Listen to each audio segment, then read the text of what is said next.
მოდით დავიწყოთ Business Insider და რა თქმა უნდა გუშინდელი თემა რომელიც შეეხებოდა შრომის ბაზრის კვლევის საკითხებს პრემიერ-მინისტრმა ძალიან საინტერესოდ ისაუბრა შრომის ბაზართან დაკავშირებულ აქტუალურ საკითხებზე და მართლაც ჩვენ ვხედავთ ვითარებას რომელიც ჩვენ გვაქვს შრომის ბაზართან დაკავშირებით არის მთელი რიგი საკითხები სადაც არის სრული დისბალანსი მოთხოვნასა და მიწოდებას შორის ერთის მხრივ რეალობა რომელიც ჩვენ გვაქვს არის ის რომ საქართველოში ყავს გარკვეული ტიპის პროფესიის ადამიანები, რომლებიც პრინციპში შესაძლოა ვთქვათ, რომ შეუძლებელია დასაქმდნენ მათი კონკრეტული პროფესიით გამომდინარე იქიდან, რომ ფიზიკურად არ არსებობს ამდენი შესაბამისი ვაკანსია, ხოლო მეორე მხრივ ჩვენ ვხედავთ, რომ არსებობს სამუშაო ადგილები, რომელიც არის მუდმივად დეფიციტური, ძალიან მოკლე დრო ვთქვათ ეს ნაწილი, თუმცა აქ არის რამოდენიმე მნიშვნელოვანი ასპექტი,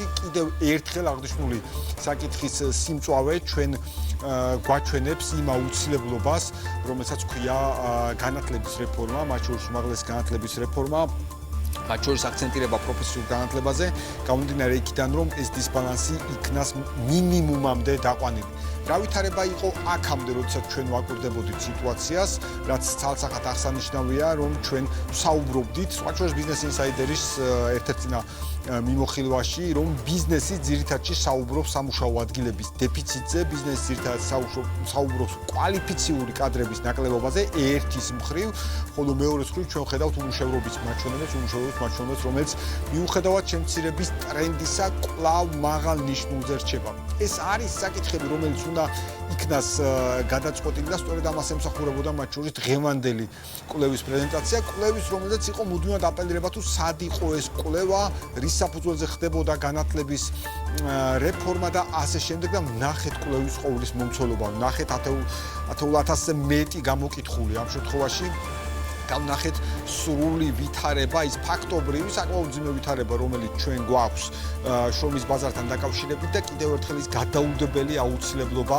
იმისთვის, რათა ჩვენ მომავალი თაობები უბრალოდ არ გავწივოთ მუდმივად უმუშევრობისთვის, იმისთვის, რომ მაგალითად პრემიერს დავესახები, მაგალითად იურისტების ნაწილში ჩვენ ის გადაჭარბება არ მივიღოთ, რომელიც თავისი პროფესიით ვერასოდეს ვერ იპოვის საკუთარ სამუშაო ადგილს. პრაქტიკულად ჩვენ ვერასოდეს ვერ დავასაქმებთ ამ ადამიანებს და მეორე მხრივ კიდევ ერთხელ გვაქვს პროფესიები, რომელსაც მუდმივად ვერ ვავსებთ. როცა ჩვენ ვსაუბრობთ, რომ გვინდა რომ საქართველოს მოქალაქეებმა, ჩვენმა ახალგაზრდებმა განათლების მიღების შემდგომ იპოვონ ღირსეული სამუშაო ადგილი, დასაქმდნენ პროფესიით, მიიღონ ღირსეული ანაზღაურება, ცალსახად აქ მნიშვნელოვანია და გადამწყვეტია, რომ მათ ჰქონდეთ შესაბამისი პროფესია, რომელიც ჭირდება აქ და ამ ქვეყანას. ხო, ჩვენ გვჭირდება მათ შორის აღინიშნა მშენებლობის მიმართულებით, საინჟინრო მიმართულებით კადრები და კიდევ ერთხელ აქ ყველამ უნდა შევხედოთ უფრო ფართო სურათს და არა ვინმეს ვიწრო ინტერესებიდან გამომდინარე თუ რომელი უნივერსიტეტი რას უნდა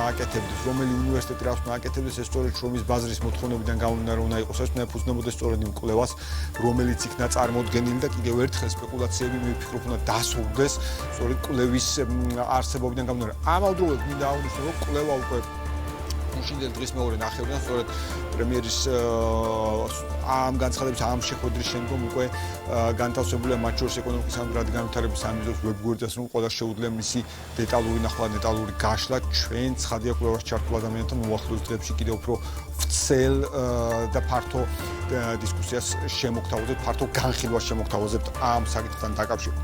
ამასობაში გადავიდნათლოთ შემდგომ თემაზე, გუშინ ასევე ჩვენ ვნახეთ ადგილობრივი ტურიზმის სტატისტიკა, უნდა აღინიშნოს ერთი მნიშვნელოვანი დეტალი, რომ ჩვენ ხშირად ვამახვილებთ ყურადღებას ეს მნიშვნელოვანი კომპონენტია საერთაშორისო სტატისტიკაზე, უცხოელი ტურისტების სტატისტიკაზე, ვიზიტორების სტატისტიკაზე, ყოველთვის ვამაყობთ, მათ შორის გასულ წელს ჩვენ ქონდა რეკორდული შემოსავლები ამ თვალსაზრისით, რეკორდული რაოდენობა, რომელმაც უზრუნველყო რეკორდული შემოსავლები ამ თვალსაზრისით, თუმცა შედარებით ნაკლებად მიექცა ყურადღება ადგილობრივი ტურიზმის სტატისტიკას, რომელიც ჩვენ ქონდა 2025 წლის მაჩვენებლებიდან გამომდინარე, რაც ასევე საინტერესო დაკვირვების საფუძველს იძლევა. საქართველოს მართლა საინტერესოა ბევრი ადგილის მონახულების თვალსაზრისით და ყოველთვის გვაინტერესებს ასევე საქართველოს მოქალაქეები, როგორ სად გადაადგილდებიან, მათ შორის რაში ხარჯავენ თანხას რა მოწონთ ყველაზე მეტად, რამდენად კმაყოფილები არიან შიდა ტურისტული ვიზიტებით. ალბათ თითოეული ჩვენგანი ვართ ის ადამიანი, რომელიც შიდა ტურიზმში არის ჩართული, ანუ გადაადგილდება სხვადასხვა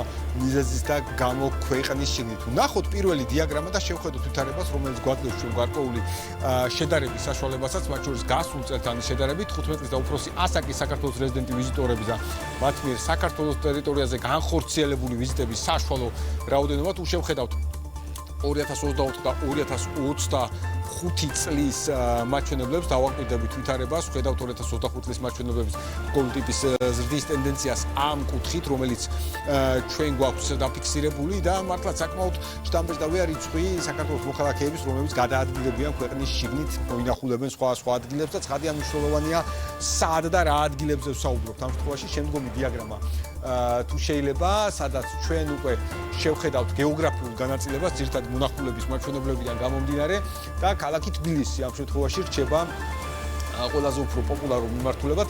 იმერეთი, რაჭა-ლეჩხუმი, ქვემო სვანეთი და შემდგომ მოდის აჭარა. აჭარის მაჩვენებლები საკითხია საინტერესო ნაწილია, ქვემო ქართლის, შიდა ქართლის. მოკლედ არის პოპულარულობის და მიხედვით, უпроსტად მონახულების და მიხედვით პროცენტული მაჩვენებლებიდან გამომდინარე, სადაც მესამედზე ოდნავ მეტი შეიძლება ითქვას თბილისის შემთხვევაზე მოდის ძირითადად.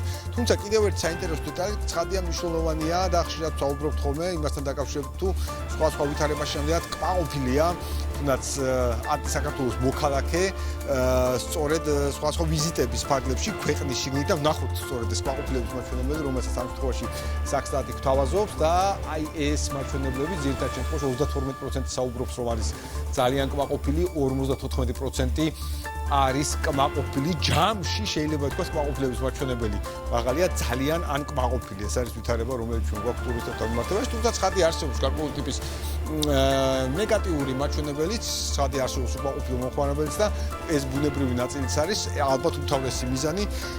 სხვა ტიპის მათ შორის განთავსების ობიექტების თუ ასე შემდეგ და მთავარი მიზანი, მთავარი ამოცანად შეიძლება ასე ვთქვას, იქნება რომ უკმაყოფილების მაჩვენებელი იქნას მინიმიზირებული და კიდევ ერთი ცხადია საინტერესოა თუ რაში ხარჯავენ საქართველოს მოქალაქეები ამ სხვა ვიზიტების დროს თანხას, რომელიც მათ აქვს განკუთვნილი და ვხედავთ ჩვენ ცხრით ამ შემთხვევაში, რომელიც გვაჩვენებს ხარჯების კატეგორიას და წილს უფრო დეტალურად შევხედოთ ამ პროცენტულ მაჩვენებლებს, რომელიც არის საშუალო ხარჯი პროცენტულობის და მიხედვით და თემატიკა საყიდლები არის პირველ ადგილზე, შემდგომ ადგილზე საკვები და სასმელი. ცხადია, როდესაც საუბარია ამ შემთხვევაში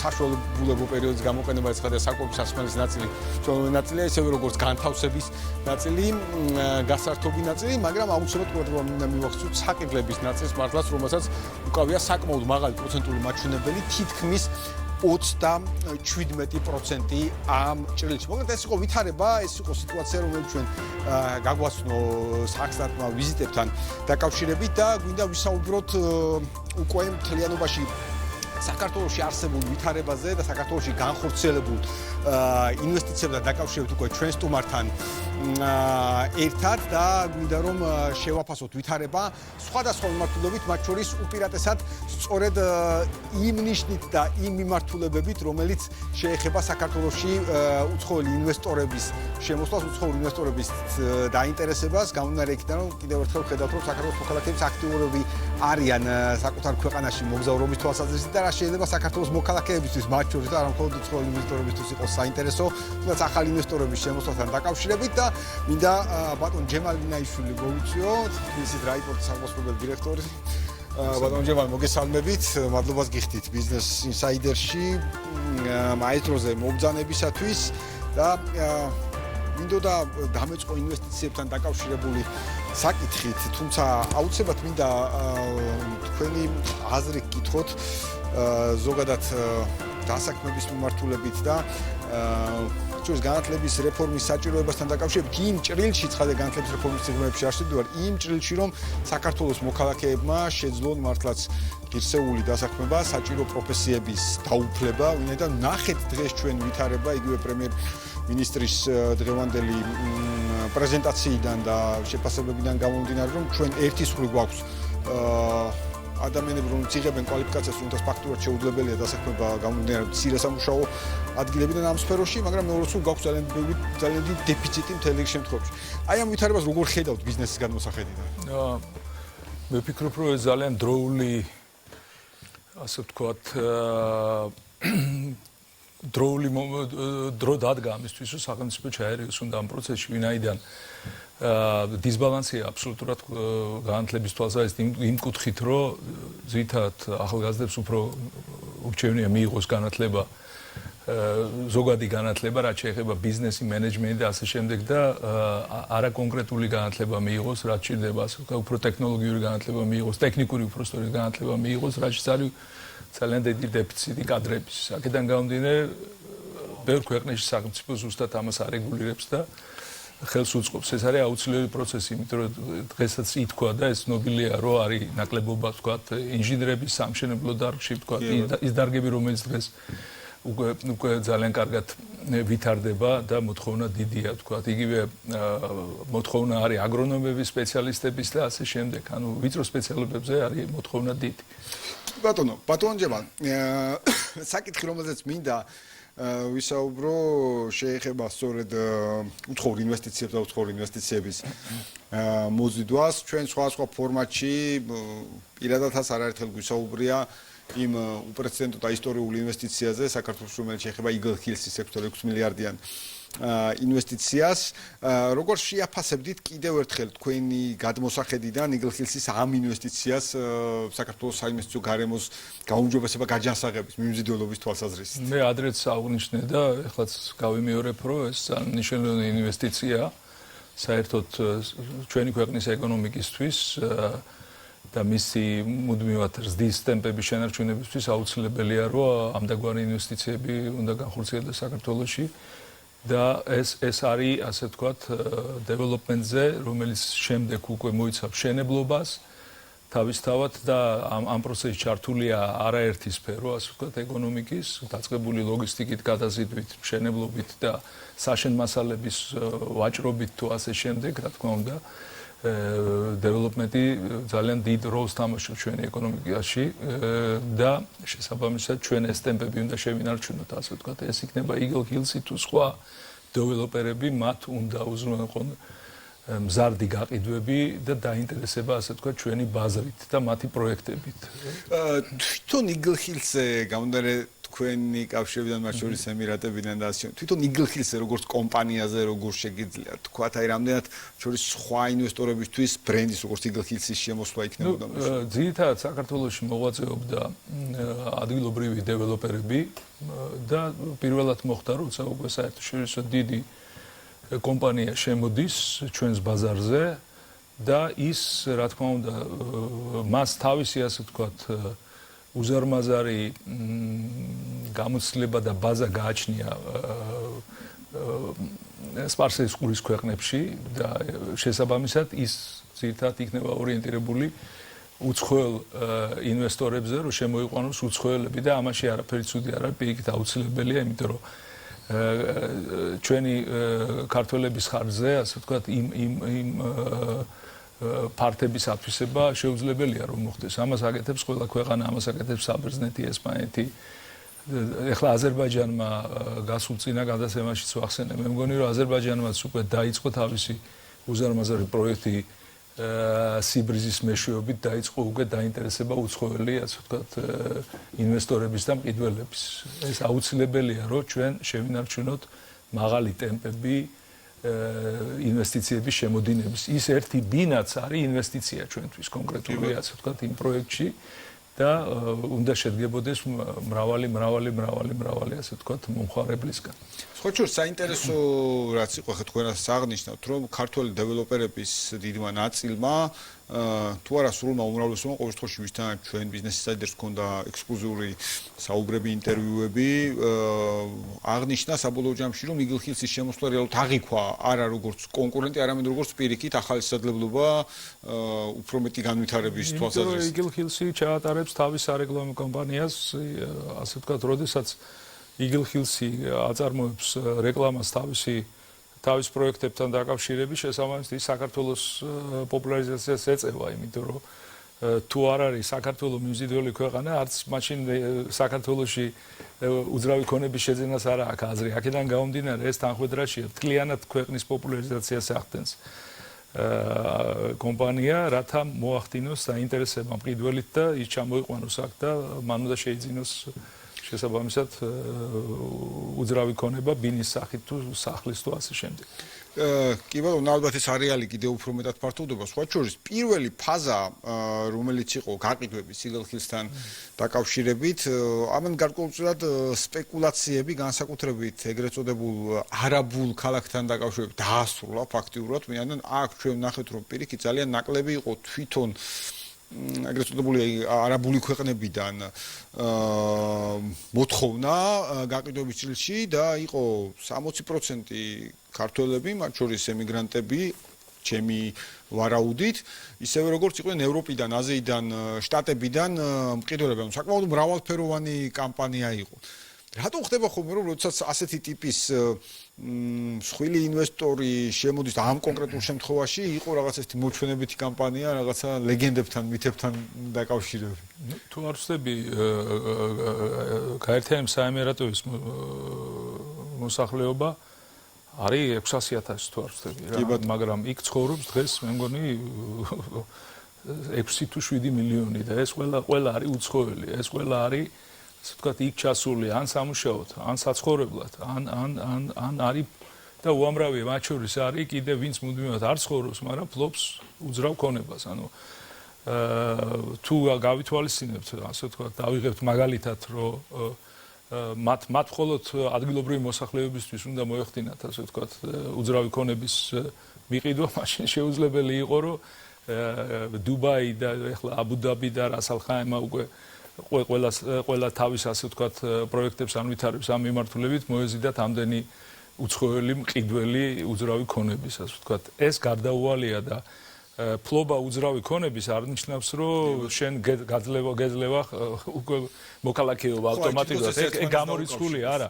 უძრავი ქონების, ასე ვთქვათ, ფლობა ნიშნავს მხოლოდ ბინადრობას და არა სამუშაო უფლებას და არა სხვა პრივილეგიებს, რომელიც ადგილობრივ ჩვენს მოქალაქეებს გააჩნია, ასე ვთქვათ. ეს გამიჯნულია აბსოლუტურად და შენ შეგიძლია ჩამოხვიდე და ისვენო და უკან დაბრუნდე, ფული დახარჯო და ისე ასე ვთქვათ დაბრუნდე შენს მუდმივ საცხოვრებელ ადგილას. რას ნორმალური პროცესი ამ კუთხით როგორც თქვენ აღნიშნეთ, სხვა ქვეყნებიც საკმაოდ აქტიურად. აბსოლუტურად ყველა ქვეყანა აკეთებს ამას და სხვადასხვა პროგრამები არის წასახალისებლად, ასე ვთქვათ, უძრავი ქონების შესაძლებლად. იქ ამ კონკურენციაში ვარ შესული. პორტუგალიამ დაიწყო დიდი ხნის წინ და ის გაცემდა 5 წლიან ოქროს ვიზას. მერე დაიწყო ამის შემდეგ წამოვიდა საბერძნეთის ზუსტად იგივე გააკეთა, ასე ვთქვათ და ძირითადი ამის ასე ვთქვათ მომხმარებელი იყო უცხოელები. როგორც პორტუგალიაში, ასევე ესპანეთმაც იგივე გააკეთა და ასე შემდეგ. ამას მიმართავს უამრავი ქვეყანა.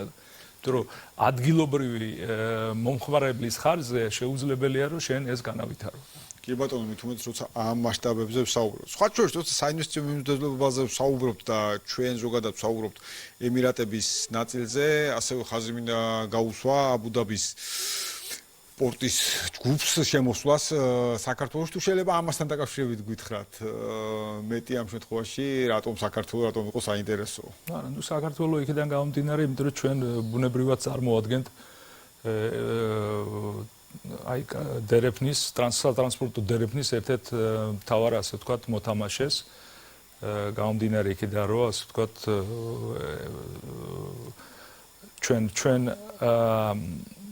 ჩვენ ვართ ასე ვთქვათ ამ დერეფნის მთავარი ერთ-ერთი მოთამაშე რაც შეეხება შუა დერეფანს და შესაბამისად აბუ-დაბი პორტ ჯგუფი ზუსტად ძალიან აქცენტირებულია ახლა ამ შუა დერეფნის ქვეყნებში ინვესტიციებზე, განახორციელებენ ინვესტიციებს პრაქტიკულად ყველა ცენტრალური აზიის ქვეყანაში და ყაზახეთში და ემზადებიან აზერბაიჯანისთვის.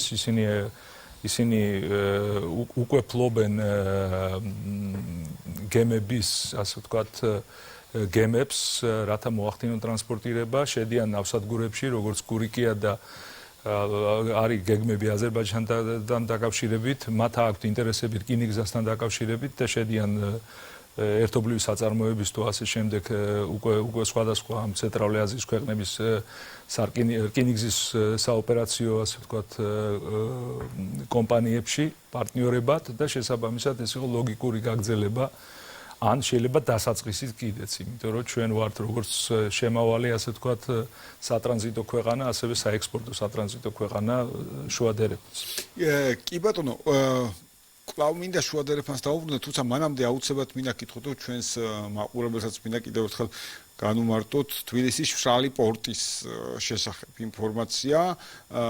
სად ვართ, რა სტადიაზე ვართ, რას გულისხმობს მშრალი პორტი და განვითარების რა გეგმები გვაქვს? მშრალი პორტი პრაქტიკულად არაფრით არ განსხვავდება ჩვეულებრივი პორტისგან და ნავსადგურისგან. ერთი განსხვავება ის არის, რომ ნავსადგურშია ნავსადგური, ასე ვთქვათ, ხდება ოპერირება და გემების დამუშავება. შესაბამისად ჩვენ მხოლოდ ვახდენთ ამ ყველაფერს სახმელეთო გზით, ეს იქნება რკინიგზით, ჩვენ დავაკავშირებთ ნავსადგურებს ფოთსა და ბათუმს უშუალოდ თბილისთან, რაზეც მოდის ჩვენი ქვეყნის იმპორტის დაახლოებით 70%, ასე ვთქვათ, იმპორტირებული კონტეინერების. ჩვენ ძირითადად ვართ კონტეინერებზე ორიენტირებული. აქედან გამომდინარე ჩვენი ამოცანა არის რკინიგზასთან ერთად, რომ რაც შეიძლება მოკლე ვადებში მოხდეს ფოთიდან და ბათუმიდან კონტეინერების ტრანსპორტირება თბილისში მიმღებამდე. კი ბატონო, როგორია აი ამ წუთას არსებული ვითარება, იგივე განხორციელებული ინვესტიცია და სამომავლო გეგმები მშრალ პორტთან დაკავშირებით? ჩვენ უკვე ფუნქციონირებთ, გარკვეული დრო დაგჭირდა იმისთვის რომ მოგვეხდინა ასე ვთქვათ საბაჟო წესების ადაპტირება, იმიტომ რომ ვინაიდან ეს პროექტი განსხვავებული იყო ვიდრე სხვა, მე არ ვიტყოდი ანალოგიური, მაგრამ ამის პრეცედენტი არ არსებობდა, ამიტომ გარკვეული დრო დაჭირდა საბაჟოს ამის ადაპტირებისთვის. ჩვენს კონკრეტულ პროექტთან დაკავშირებით ჩვენ უკვე მუშაობთ ჩვეულებრივ რეჟიმში და ანუ ამასთან ერთად მინდა თქვა, რომ თავისთავად აქ რკინიგზის როლი ჩვენთვის არის ძალიან მნიშვნელოვანი. ანუ თავარი პარტნიორი შეიძლება ასე ვთქვათ. ამ შემთხვევაში ჩვენ ვართ, ასე ვთქვათ, ბუნებრივად ვართ დაინტერესებული ორივე მხარე, რომ ეს პროექტი განვახორციელოთ, ვინაიდან ჩვენ ვქნით მოცულობას, რომელიც აქამდე პრაქტიკულად რკინიგზას არ გააჩნდა, იმიტომ რომ ძირითადი ტრანსპორტირება კონტეინერების ხდებოდა საავტომობილო გზით. შესაბამისად ჩვენ უკვე ასე ვთქვათ ვახდენთ ამ რკინიგზის გამოყენებას ამ შემთხვევაში ბლოკ მატარებლებით, რაც განტვირთავს ძირითად გზებს, რაც ძალიან მნიშვნელოვანია და ეკოლოგიურად არის გაცილებით უფრო სუფთა, ასე ვთქვათ, გზა ტრანსპორტირების. აქედან გამომდინარე და პლუს რაც თავარია, ეს არის დამატებითი მოცულობა საქართველოს რკინიგზისთვის. კი ბატონო, აუცილებლად მინდა კითხოთ, როდესაც რკინიგზის ნაწილზე საუბრობთ, კვლავ მინდა დაუბრუნდე შუა დერეფნის ნაწილს. ბოლო პერიოდის განმავლობაში გააქტიურდა საუბარი, როცა ზანგეზურთან დაკავშირებით იყო საუბარი, რომ თითქოს ზანგეზური იქნებოდა ბევრ შემთხვევაში ითქვა, რომ 100%-იანი ალტერნატივა შუა დერეფნის იმ ნაწილს, რომელიც საქართველოს ტერიტორიაზე გადის. აი, როგორია თქვენი შეფასება, რამდენად თქვათ ეს ნაწილი არის რეალობა, რომ ვილაპარაკოთ ჩვენ რაღაც 100%-იან ჩანაცვლებაზე ან ასე შემდეგ. ჩვენ კონკურენტები ყოველთვის ვყავდა რა. ვყავდა რუსეთი იყო ჩვენი ძირითადი კონკურენტი. ჩვენ უკრაინაში ომამდე რუსეთი იყო, რა თქმა უნდა, ცენტრალური აზიის საექსპორტო, საიმპორტო, ასე ვთქვათ, ლოგისტიკისთვის ეს იყო ძირითადად რუსეთის ნავსადგურები, შავი ზღვის და ბალტიისპირეთის. სანქციებმა ჩვენ ხელი შეგვიწყო. რაც შეეხება ზანგეზურს და სასონხეთს, მე 1-2 წლის წინ მე მგონი ერთ-ერთ თქვენს ფორუმზე ვთქვი, რომ ჩვენ უნდა უკვე ველოდოთ იმას, რომ სომხეთს და აზერბაიჯანს შორის მალე მოეწერება სამშვიდობო ხელშეკრულებას, მაგრამ ჯერ ხელშეკრულება სამშვიდობო საბოლოოდ არ არის გაფორმებული, მაგრამ უკვე ხორციელდება ტრანზიტის სომხური ტვირთების მომავალი რუსეთიდან და ცენტრალური აზიიდან სასონხეთის გავლით, მერე შემოდის ის საქართველოში, პატარა მონაკვეთს გადის და უკვე შედის უკვე სასონხეთში. ანუ ჩვენ ეს უკვე მოსალოდნელი იყო და ზანგეზურიც ამაშიც არაფერი ახალი არ არის. იმ ზანგეზურზე გადიოდა საბჭოთა კავშირის დროს რკინიგზა, რომელიც აზერბაიჯანს აკავშირებდა ნახიჩევანთან და ეს არსებული გზა იყო. მერე ეხლა ლაპარაკი არის, რომ პრაქტიკულად ის რეკონსტრუქცია უნდა მოხდეს იმ გზის და პრაქტიკულად ის შეიძლება შემდეგ უკვე დაუკავშირდეს თურქეთის ნავსადგურებს, ეს იქნება რიზე, იქნება ტრაბზონი, იქნება თუ მერსინი, ასე ვთქვათ და სხვა. შესაბამისად ეს ჩვენ უნდა განვიხილოთ შეერულ პერსპექტივაში როგორც კონკურენტი. თუმცა ჩვენ უნდა კონკურენცია შენ შეგიძლია განახორციელო იმ შემთხვევაში თუ შენ გააქვს განვითარებული ინფრასტრუქტურა. ამიტომ აუცილებლად უნდა განხორციელდეს სერიოზული ინვესტიციები და ეს იგეგმება კიდეც საქართველოს რკინიგზაში და აუცილებელია ნავსადგურის მშენებლობა, ახალი ნავსადგურის. თუ ჩვენ ამას არ გავაკეთებთ, შესაბამისად მათ მეტი უფრო мотиваცია ექნებათ, რომ სხვა გზები ეძებონ, რათა ამ შემთხვევაში ეს ყოველთვის არის ლოგისტიკაში ასია. ლოგისტიკაში ყოველთვის ის ეძებს გზას, რომელიც არის ყველაზე იაფი და ყველაზე უმოკლეს და სწრაფი რა. კი ბატონო, შეიძლება ითქვას, რომ გარკვეული ტიპის სტიმულია იმისთვის, რომ ჩვენ ინფრასტრუქტურა კიდევ უფრო მეტად გავაძლიეროთ ამ კურსით. ჩვენ ეს აუცილებელია ჩვენთვის და მე აქ ავიღე ამონაწერი წამოვიღე, რომ ფოთის საზღვაო ნავსადგური დეკემბერში 25 წლის იყო უამბობლობის გამო პრაქტიკულად 14 დღე ჩაკეტი არ ფუნქციონირებდა. 14 დღე, იანვარში იყო 16 დღე, თებერვალში იყო 15 დღე, წარმოიდგინეთ, ანუ აქ ტრანზიტზე და შუა კორიდორზე აღარ არის ლაპარაკი. ჩვენ არ განვახორციელებთ დროულად და ისეც დაგვიანებულია უკვე ინვესტიციები ინფრასტრუქტურაში, სანავსადგურებში. ჩვენს მოთხოვნებს ვეღარ დავაკმაყოფილებთ, იმიტომ რომ როდესაც ჩვენ ლაპარაკობთ მზარდ ეკონომიკაზე და 6, 7, 8, 9% იზრდება ეკონომიკა, შესაბამისად იზრდება ტვირთნაკადებიც და იმპორტიც იზრდება შესაბამისად და ამას ყველაფერს სჭირდება სათანადოდ მომსახურება, ანუ ჩვენ გვჭირდება ნავსადგურები, ჩვენ გვჭირდება გამართული რკინიგზა, რომ ჩვენ შევძლოთ ეს ტვირთნაკადი ჩვენი საჭიროებისთვის, რომ შევძლოთ ამის დამუშავება და შესაბამისად გარდა ამისა ჩვენ შეგვიძლია კონდეს ასე ვთქვათ მოვიზიდოთ ტვირთები, რომელიც ცენტრალური აზიის ან ცენტრალური აზიიდან მოდის, მაგრამ ჩვენ უნდა ვიყოთ კონკურენტულები. კონკურენტული იქნება ფასის და გამართული ინფრასტრუქტურის ხარჯზე. კი ბატონო, აი რაც თქვენ ძალიან საინტერესოა. პლუს კიდე რა, გააჩნია როგორ გადაწყდება საბოლოო ჯამში ირანის მდგომარეობა. თუ ირანი ასე ვთქვათ განთავისუფლდა და ირანი ასე ვთქვათ ირანს მოეხსნა სანქციები, შესაბამისად ჩვენ მივიღებთ კიდე ერთ ძალიან სერიოზულ და მძლავრ კონკურენტს ირანის სახით. განსაკუთრებით ეს რაც შეეხება ცენტრალური აზიის ექსპორტს და იმპორტს. აქედან გამომდინარე ჩვენ ძალიან უნდა ვიჩქაროთ. დაგვიანებულია. გასაკეთებელია რაც შეიძლება მალე, იმიტომ რომ დრო უკვე არის ძალიან ცოტა. საბოლოო ჯამში ყველა ომიც მთავრდება, რუსეთიც გაიხსნება, როდესაც დრო დადგება, ირანიც სანქციებისგან განთავისუფლდება და შესაბამისად ჩვენ მივიღებთ ძალიან ბევრ კონკურენტს. აქედან გამომდინარე ჩვენ უნდა ვიჩქაროთ. ანუ სიჩქარე რომელსაც თუ ნაღნიშნავთ არის სწორედ მნიშვნელოვანი, იმიტომ რომ სწრაფად მოხდეს საქართველოს გამავალი ტვირთების დამაგრება. იმ შემთხვევაში რომ შემდგომ აღარ იყოს კი, როდესაც შენ გექნება გამართული ინფრასტრუქტურა, როდესაც შენ გექნება ღრმაწლოვანი თანამედროვე ნავსადგური, შესაბამისად შენ შეძლებ უკვე იყო კონკურენტული. აი თქვენ რამდენი დღეც ახსენეთ, ანუ საბოლოო ჯამში თვენახ სამ თვეში თუ სწორად დავთვალოთ, თითქმის თვენახევარი, ანუ გაჩერებული გამოდის, თქვა პორტის საქმეობა. ეს რაც იყო პორტის კაპიტნის მიერ, ასე ვთქვათ, დაწესებული აკრძალვა, ასე ვთქვათ, ნავიგაცია. შეცვლის თუ არა ღრმაწლოვანი პორტი ახსენეთ, შეცვლის თუ არა ვითარებას, დიახ, ანაკლის ნაწილი. ღრმაწლოვანი პორტი თავისთავად აშენდება თანამედროვე მოთხოვნების გათვალისწინებით შესაბამისად და რა თქმა უნდა შეცვლის, იმიტომ რომ ასეთი ასე ვთქვათ მოცდენები და ჩაკეტვები ახლა ნონსენსია რა. შეიძლება წელიწადში 1, 2, 3 დღე მაქსიმუმ იყოს, მაგრამ ამ რაოდენობით, როდესაც ნავსადგური იკეტება, ეს უკვე ნონსენსია, ეს იწვევს მერე პრაქტიკულად იზრდება რიგები ნავსადგურში შესვლაზე.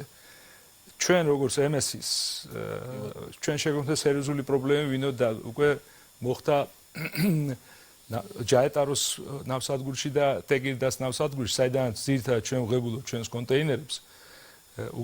უკვე ის ნავსადგურები გადაივსო ჩვენი კონტეინერები და მათი შემოსვლა ვეღარ ხერხდებოდა და იმ ნავსადგურებს შევუქვენთ ჩვენ პრობლემა და მოგვიწია გარკვეული ნაწილის ბათუმზე გადმოტანა, იმიტომ რომ ბათუმი უფრო ნაკლებად არის ასე ვთქვათ ამინძზე დამოკიდებული ამ შემთხვევაში, მაგრამ შემდეგ სახმელეთო გზით გვიწევს ფოჩი ჩატანა უკვე მიმღებამდე. ჩვენ გაგვეზარდა დამატებითი ხარჯები გაგვეზარდა და ძალიან ძვირი ჯდება გემის მოსდენა, როდესაც ის 5 და 10 დღე ელოდება რეიდზე ნავსადგურის შესვლას რა. ეს სერიოზული პრობლემა არის და შესაბამისად ზდის ხარჯებს. და ეს საბოლოო ჯამში აისახება იმპორტზე. იმპორტიორს უგვიანდება საქონელი, მას უფრო ძვირი უჯდება და ასე შემდეგ და ასე შემდეგ. კი ბატონო, ბატონო ჯემალ, კიდევ ერთხელ როცა ჩვენ ტვირთნაკაძევ საუბრობთ, ხა მართლაც საინტერესო კომპონენტები გამოვკვეთეთ თქვენ და საინტერესო აღნიშვნა გააკეთეთ, რომ ადრე თუ გვიან ყველა ომი მთავრდება, ნახეთ იგივე სომხეთ-აზერბაიჯანის კონფლიქტის ამ ფორმით დასრულებული, გაჩენილი კონკურენტი, რომელიც ადრე არსებობდა, დიდი ხანი დაკეტილი იყო და გაჩნდა. ვითარება, რომელიც ირანშია და კაცმა არ იცის, პოზიტიური დინამიკა ჩანს თითქოს პრეზიდენტ ტრამპის განცხადებებიდან გამომდინარე, რომელიც ასევე მთავარი კონკურენტი შეიძლება იყოს. იგივე ვითარება რუსეთთან, რომელიც შეიძლება დაბრუნდეს მთავარ კონკურენტად, რომელიც სულ ცოტა ხნის წინ იყო რუსეთს უკრაინაში შეჭრამდე და ამ ფონზე ცხადია ერთის მხრივ ინფრასტრუქტურის განვითარება, მაგრამ მეორეს მხრივ მუდმივად არის საუბარი თუ რომელი ქვეყნებია, ვიზეთ შეიძლება ჩვენ გავაკეთოთ აქცენტი ტვირთების აზიიდან ევროპის გადაადგილების მიმართულებით. ჩინეთი თუ აქვე აუცილებლად აქცენტი ყაზახეთზეც მათ შორის და შუა აზიის სხვა ქვეყნებზე. ჩინეთი არის ჩინეთიდან ჩვენ ასე ვთქვათ ტვირთების მოზიდვას ვერ შევძლებთ როგორც ტრანზიტული ქვეყანა. ძირითადი დღესაც ჩინური ექსპორტი ეს იქნება რუსეთის მიმართულებით ბელორუსიის თუ ევროპის გადის ყაზახეთსა და რუსეთს. და ჩვენ აქ კონკურენტულები ვერ ვიქნებით ვერცერთ შემთხვევაში. ამ ნაწილზე კვლავ შეინარჩუნეს ეს ჩინეთიდან შეიძლება მოვიდეს ტვირთი მხოლოდ თბილისის დანიშნულებით. დანარჩენი აზრი არ აქვს მისაღებას უკვე ფოთამდე და მე ისევ გემზე და ასე შემდეგ, იმიტომ რომ ზღვას კონკურენციას რკინიგზა ვერასდროს ვერ გაუწევს. ეს გამორიცხულია და ეს მოლოდინები რომ ჩვენ ჩინეთის ტვირთს გავატარებთ, ეს წარი მოლოდინებია და ჩვენ ამის საშუალებაც არ აქვს. ჩვენი ძირითადი წყარო საექსპორტო ტვირთის არის ცენტრალური აზია, ეს არის ყაზახეთი და თურქმენეთი და ნაწილობრივ უზბეკეთი. ჩვენ ესენი უნდა მოვიბათ და ჩვენი ხრივ რა თქმა უნდა, როგორც საკონტეინერო, როგორც MS-ი ამ შემთხვევაში და არა როგორც დრაიპორტი, ჩვენ ძალიან ბევრს ვაკეთებთ იმისთვის, რომ მოახდინოთ ძალიან ბევრი, ასე ვთქვათ, ტვირთის კონტეინერიზაცია და შევთავაზოთ მათ უკვე გადაწყვეტილება სატრანსპორტო და ლოგისტიკური კონტეინერით ტრანსპორტირების ამ ტვირთით და ძირითადი დღესდღეობით არის რაც არის ჩვენი ექსპორტის მხოლოდ ჩვენ ვახორციელებთ 20%-ის ექსპორტს, ანუ რო წარმოიდგინოთ, რომ 100,000 იმპორტირებული კონტეინერიდან სავსე კონტეინერიდან ჩვენ მხოლოდ 20,000 კონტეინერი, ანუ 20%-ის ექსპორტს ვახორციელებთ სავსეს. 80,000 კონტეინერი ჩვენ უკან ცარიელს ვაგზავნით. ანუ ჩვენი წყარო საქართველოში საექსპორტო არ გვაქვს პრაქტიკულად. ჩვენი წყარო არის ძირითადად ჩვენს რეგიონში, ანუ კავკასიის რეგიონში ეს არის სასუნხეთი და აზერბაიჯანი. ძირითადი, რაზეც ჩვენ და ძირითადი წყარო, რაზედაც ჩვენ ახლა ორიენტირებული ვართ და გვინდა რომ ეს გამოვიყენოთ ეს შესაძლებლობები, რომელიც ჩვენ ახლა გაგვიშთა, რომ მოვიბათ ცენტრალური აზია. და ზუსტად ეს ცარიელი კონტეინერი კი არ გაუშვათ უკან. ჩვენ ჩავტვირთოთ და ისე გაუშვათ და ეს ტვირთი ზუსტად არის ცენტრალურ აზიაში, ყაზახეთში, თურქმენეთში და ძირითადად უზბეკეთში. კი ბატონო და ბოლოსკენ აუცილებლად მინდა გკითხოთ ამ შემთხვევაში ჩვენ ნაწილობრივ ვისაუბრეთ და რკინიგზა ერთ-ერთი მთავარი ფაქტორია, თუმცა აუცილებლად მინდა გკითხოთ ძირითადი ჯაჭვი რამაც შეიძლება უზრუნველყოს კიდევ უფრო მეტად ლოჯისტიკური ინფრასტრუქტურის განვითარება მათ შორის იმისთვის რომ ჩვენ შევძლოთ ჯამში კიდევ უფრო ხშირად ვსაუბრობთ ხოლმე ჰაბად ფუნქცია, რამდენად შეიძლება რომ ჰაბად უფრო მეტად ვკონცენტრირებთ, რა შეიძლება გავაკეთოთ ამისთვის მათ შორის ლოჯისტიკურ სატრანსპორტო ჰაბის ჭრილში. ყველაფერი უნდა ვცადოთ აბსოლუტურად და გუშინა მქონდა, მე არ ვიცი ახლა ვახსენო უნდა თუ არა თქვა, მაგრამ ბექა გონაშვილი არის ესეთი ადამიანი, რომელიც ახორციელებს ცხრის ექსპორტს და მაგალითად მოვიყვანთ რა, ხოდა.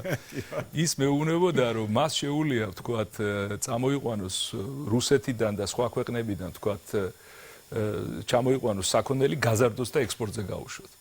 ჰოლანდია ყვავის რამდენსაც ყიდის იმდენს არ აწარმოებს, მაგრამ ჰოლანდია არის ცენტრი მთელი ყვავილებით ვაჭრობის მთელი სოფლიოს. ეს არის ჰაბის ფუნქცია. ეს არის ჰაბის ფუნქცია. ამიტომ თუ დაღესტანში თქვა არის ბევრი სხვარი ამ შემთხვევაში და ის ვერ შენ თუ ხარ მისთვის უმოკლედ შენ უნდა შექმნა ყველა პირო ეს არის მათ შორის ხაბი.